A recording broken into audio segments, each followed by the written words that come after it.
everyone, this is Persephone, and one of my viewers asked me to make a video on how to find a husband, so this video is for you. I hope you will enjoy it.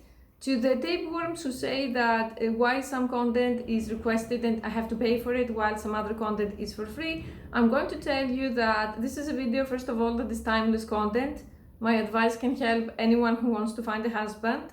And it's not your ugly dick and me talking about it. So in one case, I'm going to make a lot of views and get paid from YouTube, and I also feel that I'm helping people. In the other case, I'm just feeding you narcissism. So if you want me to talk about your penis or about your disgusting habits, you'd better pay me. Okay, so this is my channel, my rules.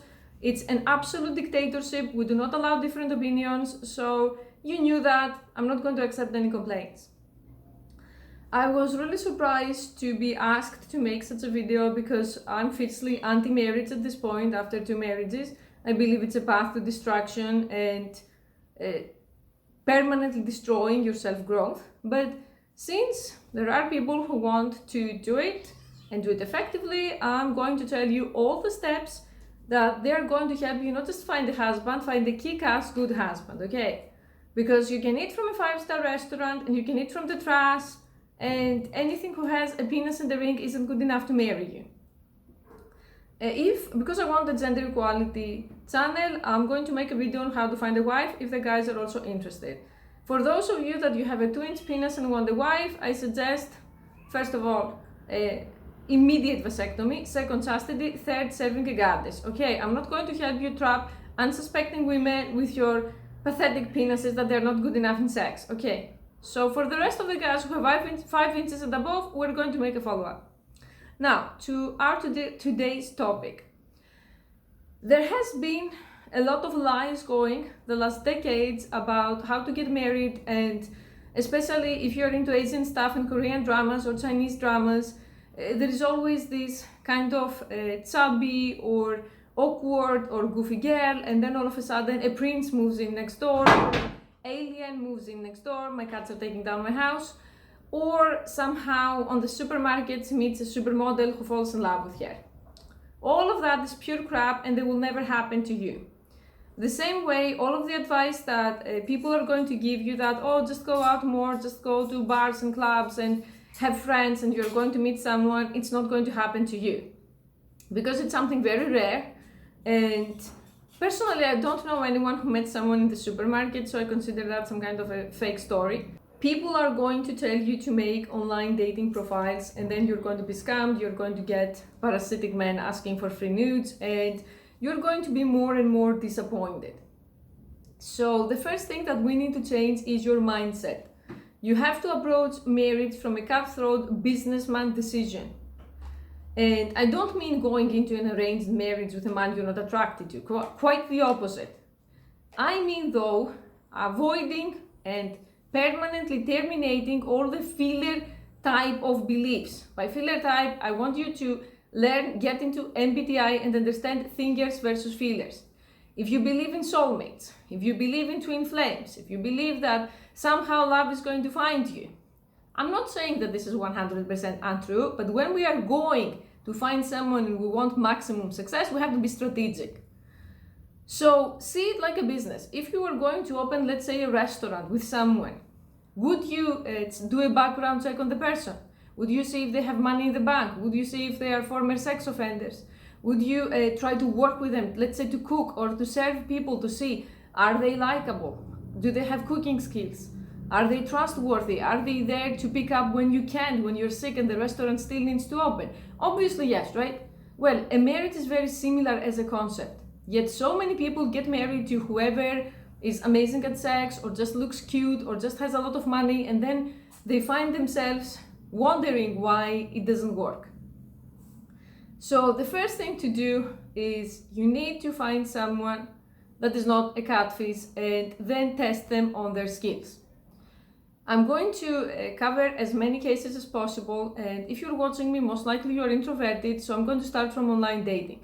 Don't even bother wasting your time with free dating sites. Don't even bother. Free stuff are usually full of trolls, of time wasters, of men who just want to have sex with women, they're not interested in long-term relationships, And before the haters write, yes, but my father's sister's best friend's cousin found a husband on Tinder. Yes, that's like extremely rare, and we're going to maximize our possibility here, not go for the one person who is just the exception that proves my rule right. Okay, so the first step is you are going to join dating sites with paid monthly subscription. Okay, because those sites usually automatically, when it's required to pay, they weed out lots of the trolls, they weed out lots of the time wasters, and the men there usually have a good head on their shoulders. They also look for a partner, they don't look for a hookup. Sites like Tinder and sites like Facebook are going to be avoided. Don't even bother going there. It has to be a paid subscription. Thing number 2, maybe the places you are going are the problem and not you. I have an example I'm always talking about. I had an incel friend in real life that he was always complaining that he goes to bars and women don't look at him. He goes to clubs and he can't find homemakers, and obviously the places were the problem. And because I'm a crazy cat lady, I convinced him to start volunteering at a cat shelter that I know, and now he's married to a very beautiful girl who was also volunteering there. So you have to go to places where there are people who volunteer. I consider that a very good idea. People who have time to give, which means they have also money to give. They don't work 3 jobs to make ends meet. They have empathy, they have abundance, they want to offer from what they have. Those are places to meet good people. I also knew a guy who was a doctor and he was volunteer in a clinic, in a birthing center, and he was helping with his supervisor women who were impoverished to give birth. And not only he was a top doctor because he was participating in birthing and saving babies and helping mothers way more than the actual students, but also he was a very good person. That man would make an amazing husband. But besides the women who were also volunteering there, no one knew him because he was so exhausted that he would study, he would go to the gym, and then he would go home. Which brings us to the next topic. The men that are husband material usually are very busy. They don't have time to just be idle around. They don't have time to troll on forums. They don't have 10 profiles on Facebook, chatting up 10 different girls and so on. So you have to go to specific places to find them. If you live in a bad area, you have to start going to places where more quality people are living, studying, working out, and so on. I know women who are messaging me, they are in the same neighborhood for 10 years, they go to the same 2 dusty bars for 10 years and they say, why can't I meet anyone? Because there is no one there for you to meet. So step number 1 is making paid dating subscriptions and start being and volunteering in quality places. Doesn't necessarily have to be a cat shelter, could be a senior place where you can keep company to people who have older relatives. You can find a man there who is visiting, let's say, his grandfather, who is a man who believes in family if he's doing that. You're not going to find anyone of quality on Facebook with all the Facebook fuckboys who are chatting 10 different girls up and traveling to meet girls. So that's the first strategic point. The second strategic point is you are not going to be desperate, okay? People who write looking to get married on their first message are people who come off as repulsive, mentally ill. I know that you're going to say, why can't I just be honest? Because love and war have a lot of things in common. Let's say you went to those places or you met someone online and you go on the first date. You're not going to start telling things like, I don't do flings, I don't do hookups, I'm looking to get married, I'm not getting any younger, and other negative stuff. You're going to say something more diplomatic and a little bit more mysterious, like, I'm open to meeting people, I'm open to something serious. Like, if it happens, I'm going to welcome it. You're not going to say stuff that show desperation because those are going to attract narcissists and psychopaths. Okay. Step number 2. What do you bring on the table? I'm going to sound a little bit harsh here, but especially for the men, I have men who message me and they look at women completely out of their league and they want to ask them, why would this gorgeous girl look at you? What do you bring? You can always be the best version of yourself. There are so many people who are going to lie to you and say, oh, you look cute, you're eventually going to find someone, don't give up. And if you have, let's say, a Facebook account and the only likes that you get are from your mom and your best friend, it's time for a makeover. This sounds like a cliche advice, but it is necessary. For example, if you want a husband who is actually going to be the provider and he's going to work and you don't want to have a job, you have to be looking very, very good. And you have to get him used ever since the beginning to the fact that you're going to be spending a lot of time on your appearance. Men who want trophy wives are a specific type. If you want a husband that you want to build a home together and you both have to work, you have to have for yourself the best job possible. A job that actually allows you to get out of the house, to be independent. The men who want successful independent women are a different type. You have to decide very, very strategically what type of man you want. If you want a man who is more sensitive, who is more introverted, plays games, watches anime, actually no one really wants that man, I'm just saying, just in case, then you have to be prepared to make a lot more money to sustain the marriage, because most cases, poverty makes love go out of the window. So before you even start looking for a husband, you have to decide what kind of marriage you want, what kind of relationship you want. The more clear you are on your expectation, the easier it is to weed out those that they don't match it and stay with those who do. And before you say, but Persephone, I've never even been in a relationship, how can I know? Then you have to start dating first, try different types of people, and then decide what you would like long term. It's very, very bad to get into a marriage without actually knowing what you get yourself into. So if you haven't had previous dating experience, then things are going to be tough. Maybe you're going to be lucky, maybe you're not. And I don't believe in getting lucky, I believe in being prepared.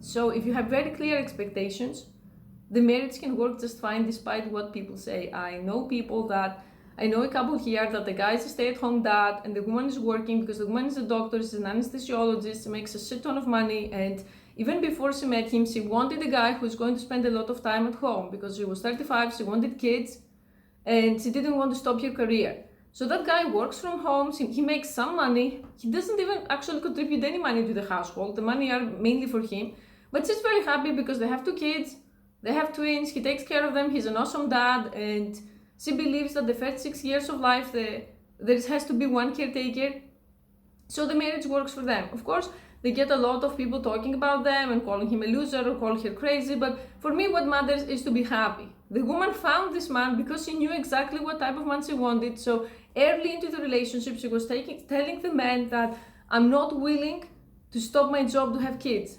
And the man he's a foreigner, so he had more open-minded beliefs. In traditional Eastern European cultures, like, you'll never find a Russian guy who's going to do that.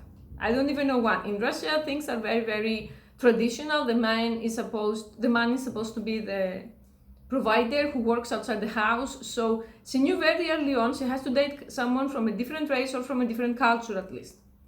So try to portray an image of how you want your life to be after being married.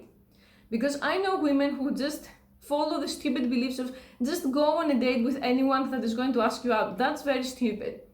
You should do that if you are 23, let's say, and you try to understand how life works. If you watch me and you are, let's say, in your 30s or 40s, or in general in an age where you feel you want to get married, you don't just have time for, like I say, whatever has 2 legs, a ring, and a penis. You need to have someone that fits your characteristics. Thing number 3. Adjusting your expectations. That doesn't mean toning down your expectations. It means being woke and smart about your expectations. I believe after all the things that I've seen in my life that love, the way we mean it, like romantic love and feeling excited and feeling you can't take your hands off of each other, it lasts 2 to 3 years maximum.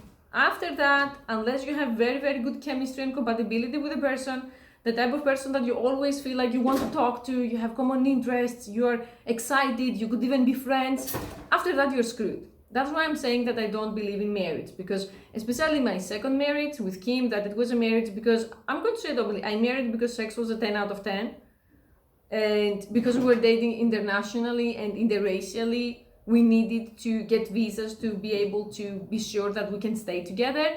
Well, after I saw the so many differences that we had, if I knew what's going to happen, I wouldn't have gotten married. And he says the same about himself. He says maybe in 5 years, but definitely not right away. Or maybe never. So you have to see the person as a whole. Like, don't believe the whole men are from Mars and women are from Venus bullshit when it comes to marriage. Yes, men and women have differences, but if you don't have someone that you can communicate long term, soon you're going to end up one of those couples where the guy is in front of the TV and the woman is playing on her phone, or the man is on the PC talking to other women, and the woman is playing on her phone, and they have nothing to say to each other, also known as Eurasian tiger and his fake wife. So you don't want to be that. Another thing that you always need to check, and I'm going to say it here because men say it for the women as well, the man has to have a body type that is very, very close to what you like. Usually most people put on some weight after the marriage, usually not much, but he has to be someone that is in a scale of attraction at least a 7 out of 10 in what you like. For example, if you don't like chubby guys, don't date a guy who is already overweight and he's promising you that he's going to lose the weight, because after the marriage he's going to balloon up most likely and you're not going to be sexually attracted to him. Whatever you see that bothers you before the marriage is actually escalating after the marriage. So if you don't like a guy who's spending a lot of time at the gym, the opposite thing, don't date a guy who's going to promise to spend more time with you. Because usually constantly toning someone down, constantly making someone something that they're not, is going to result in very big disappointment. That's the same with my first marriage that it failed. I'm a very introverted person in real life. You're going to say, how are you so introverted and you are attention whoring all day in all social media? First of all, I make money out of this, it's a job. And second, I'm on a revenge mission. But if those two requirements weren't met, I'm the type of person that I order food from an app so that I won't have to talk to someone on the phone. And that has to do with my very isolated upbringing and Asperger's. So my first husband was thinking that he's going to turn me around and make me attend events constantly because he's the most extroverted person that I know. Every day he's capable of having 2 or 3 events planned. Not only because he's a psychiatrist, even before, because I know him ever since I was 17 and he was 19. He's the type of person that it energizes him to go to places, meet people, do stuff, and I'm the complete opposite. So we had constant fighting, and both of us were very unhappy. He would drag me to events.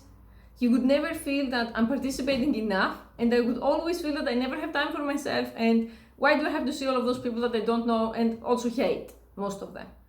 So if there is difference as big as the one that I described in my case, don't just believe that because sex is great or because everyone compromises. You can compromise and be miserable. I don't want you to compromise on things that are very major about your personality.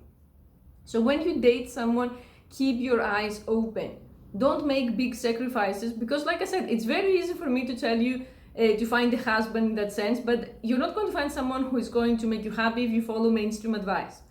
Another very important thing, many women have completely unrealistic standards when it comes to men, and they let many good men die alone that would make great husbands or boyfriends, especially when I used to do coming, because I don't do coming systematically those days, extremely rarely due to lack of time. The guys who would talk to me, the Americans, I was always amazed that why doesn't this guy has a girlfriend or a wife and he's going to die alone and he's talking to cam girls? It's because most American women have completely unrealistic standards. They want someone like the guy from 50 Shades of Grey. The guys who used to talk to me, they would say, I have a good job, I'm working all day, then I'm coming home, I don't have much time to date, and I would love to have a wife or I would love to have a girlfriend, but the women in America, they say you're not tall enough, you don't make enough money, and I'm not talking about dwarf men who are homeless, I'm talking about men of normal height, normal penis size, normal income, and they weren't good enough. So if you're also not a supermodel and your income is not on the 6 digits and you don't exactly have, you have to find someone who is matching you. That's ideal. If you feel that this is not good enough, then you have to level up first, get a husband second. Because I believe in one of the incels saying who say that when women say no one wants me, they mean no Chad wants me. And by Chad, I mean model type of extremely handsome guy. And that's very correct. I know many women in real life who are going to die alone because they constantly chase after men who are like K-pop idols, models, athletes, extremely rich. And I'm going to tell you right here, no man gets rich to fuck one woman. Men get rich to have a harem of women or have one-night stands or pay escorts in the 99% of cases. So stop looking for a rich guy in the sense of, oh my God, I'm going to find a guy and settle down.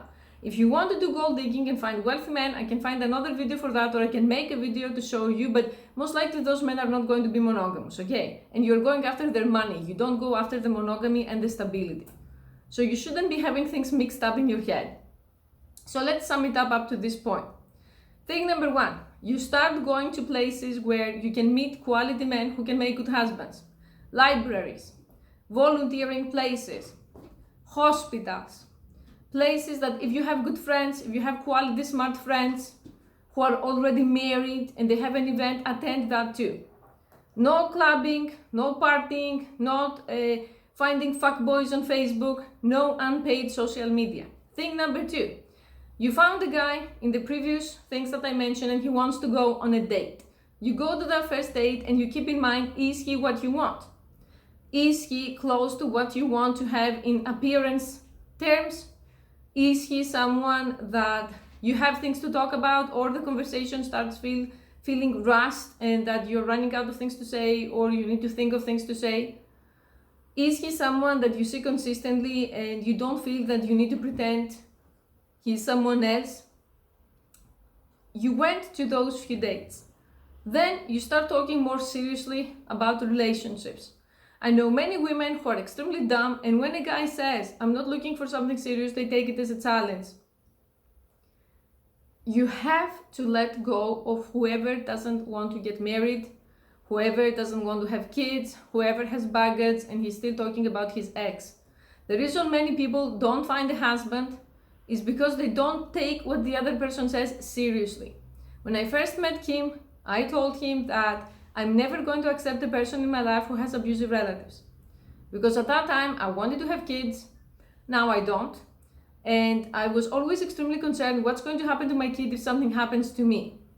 Because I have an autoimmune disease, and although now it's in remission, you never know. So I wanted to know that because my family is all narcissists and suicidals and schizophrenics, I wanted to know that the other person has family that can pick up if something goes wrong. And he said my mother is very supportive. And he lied because his mother is the goblin from hell.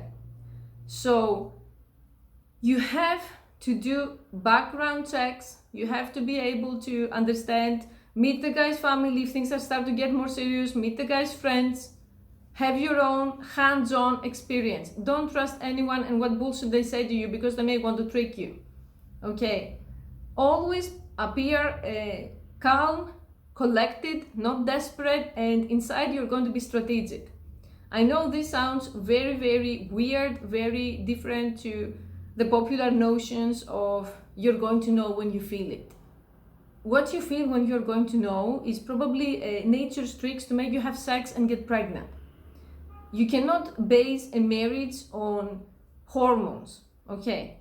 This is a recipe for disaster and many of us do it and it never works well. Another thing that you need to keep in mind is your own intuition. If something feels off, if something feels too good to be true also. If the person is asking you way too many questions, trying to pry information from you, take a step back.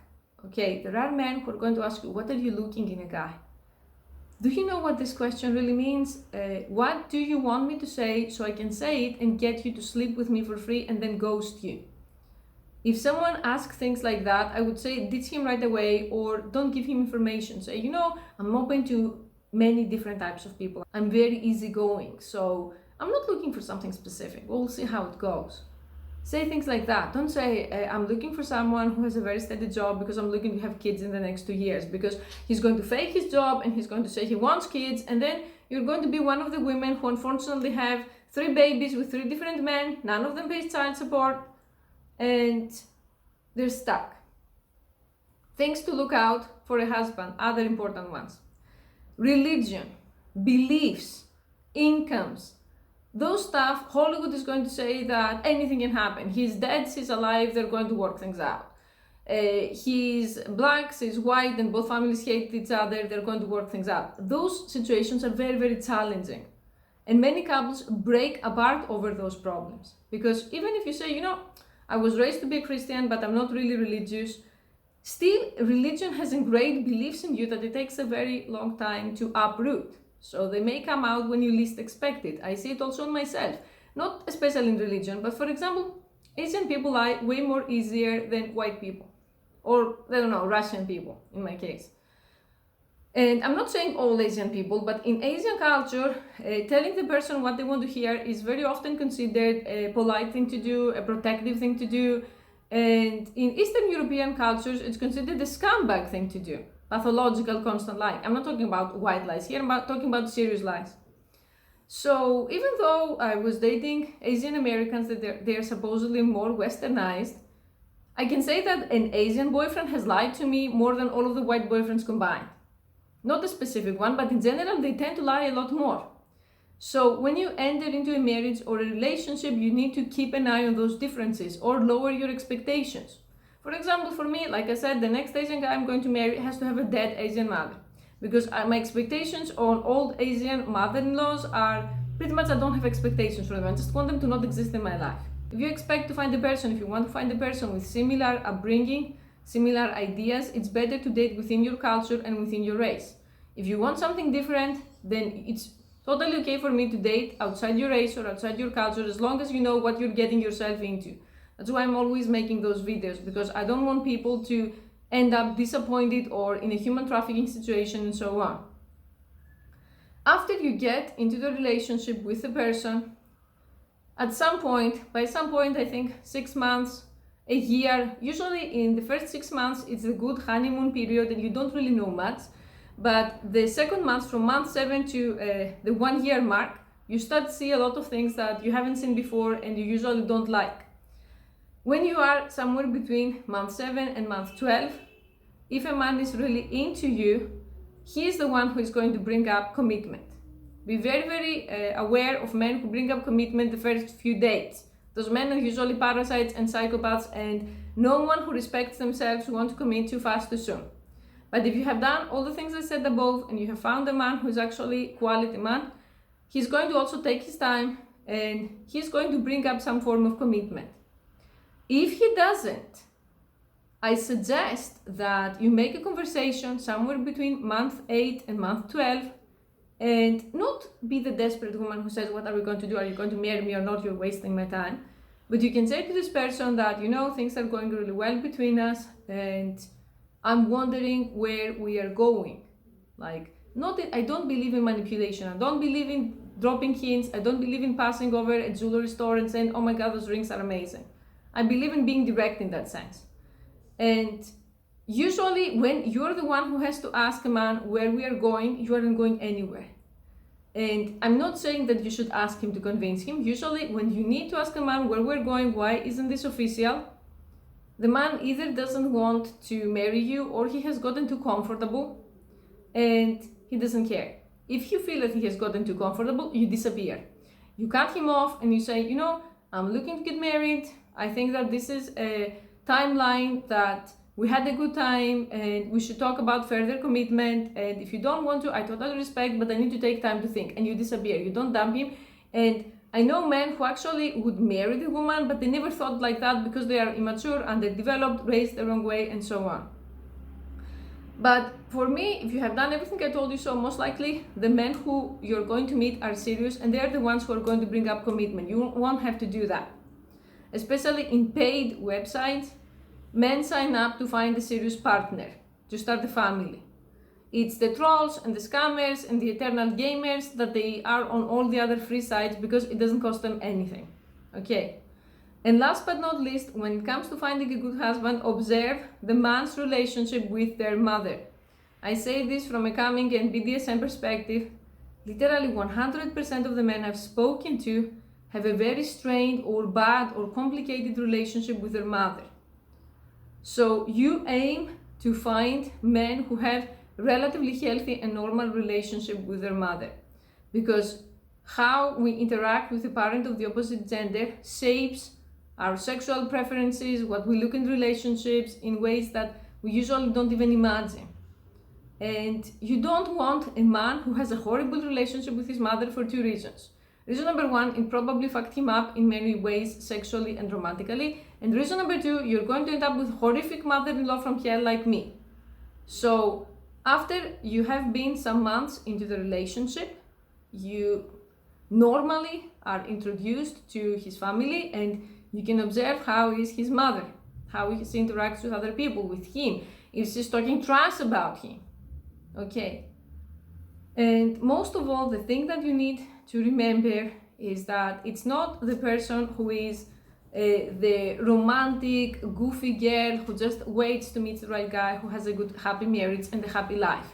It's the women who knew exactly what they were going to have and they manifested it into their lives. Like the woman that I said, the anesthesiologist, that when she started dating seriously, when she started marriage hunting, like they say in Japan, she said, I want a guy who is either working from home or he wants to be a full-time parent or he has a job that is flexible. For example, he's a programmer, he writes codes when he wants. For example, he's a programmer, he's writing code when he wants to, he's a freelancer, something like that. And that resulted in her having a successful family. If she was dating any other type of man, for example, another doctor, she would be divorced within a year. So don't listen to what society says, because I know that it was a huge scandal and people would say, wow, you're so pretty, you're so successful, you should date a doctor, you should date a nurse. And that woman was very intelligent and she said, so I'm going to date another doctor or another nurse and we're going to pay strangers to raise our children because both of us are going to be working 48-hour shifts. And I also agree with her in a sense of no one is going to care for your children as much as the other parent. Okay, the person that helped you create them. So it's very, very stupid for me to have too big salaries and hire strangers. So if you are strategic, if you put your emotions under control, if you don't appear desperate, if you educate yourself about narcissism and psychopathy, and you keep a positive attitude, you're definitely going to be able to find a husband. Maybe you're going to have a few hit or miss at first, but for women, it's much, much easier for women than it is for men, okay? I truly believe that there are no female incels or women who are destined to die alone or something like that. You're not destined to die alone, you just believed bullshit that they were blue pill or Hollywood or Disney or Korean drama, so on. But it's never too late to change your beliefs and to change your mentality, okay? Thank you for watching.